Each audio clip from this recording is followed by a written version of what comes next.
You know, Doxology started in 1954, and our very first full-time pastor, Wendell Johnston, tells the story of praying, walking through Wedgwood, a brand new neighborhood that was so far out of town nobody ever thought that the neighborhood would take off, and asking God as he walked through the streets of Wedgwood, God, if you would allow us to reach this neighborhood, we believe we could reach the world. And really through planting another congregation, we're simply repeating that prayer again and looking at a new area that for some of us feels so far out of town we would never go there. And asking God, if you would let us reach this area, we could continue to reach the world. Bryan and I sat down at Panera over on University. Early in the conversation, the question came up, Chris, how do you know when it's time to leave? And we began to talk, and he'd been a part of student mobilization for a long time and seen a whole lot of success. And this was a really important moment for him and for his family, and I think I recognized the weight of that. And so I just tried not to give him an answer, even though everything in me wanted to say, I know what the answer is for you. I know exactly what God's calling you to.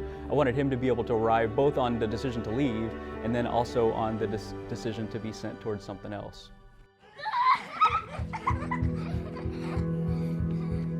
I'm not a big emotional moment person, and so I think some good advice somebody gave me one time is, okay, you don't look for God's will for your life, just look for God's will, like do God's will. And so God's will is clear. He wants us to abide in Him. He's given us a mission. He wants us to make disciples of all nations. You know, Chris brought it up, says here's an opportunity, here is a need.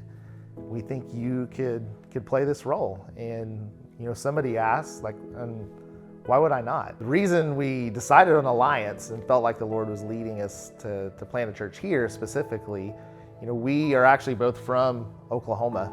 And so we would go back and forth for the past 8 years driving up there to see family. And every time we would go up I-35, we would look out and there would just be these sea of homes being built. And I remember one time we pulled over and got gas, and I was like, this would be a really cool place to live. There's a lot going on here. There were a ton of people coming in from California, from other parts of the country that are less churched probably than Texas is. And so it just got us excited. There's a lot of potential just for people to be reached, and specifically in neighborhoods. And I remember one day our daughter, she was really wrestling with it, and she came to me, she goes, Daddy, I don't want to leave our house, but I know there needs to be a church here up there so people can know about Jesus.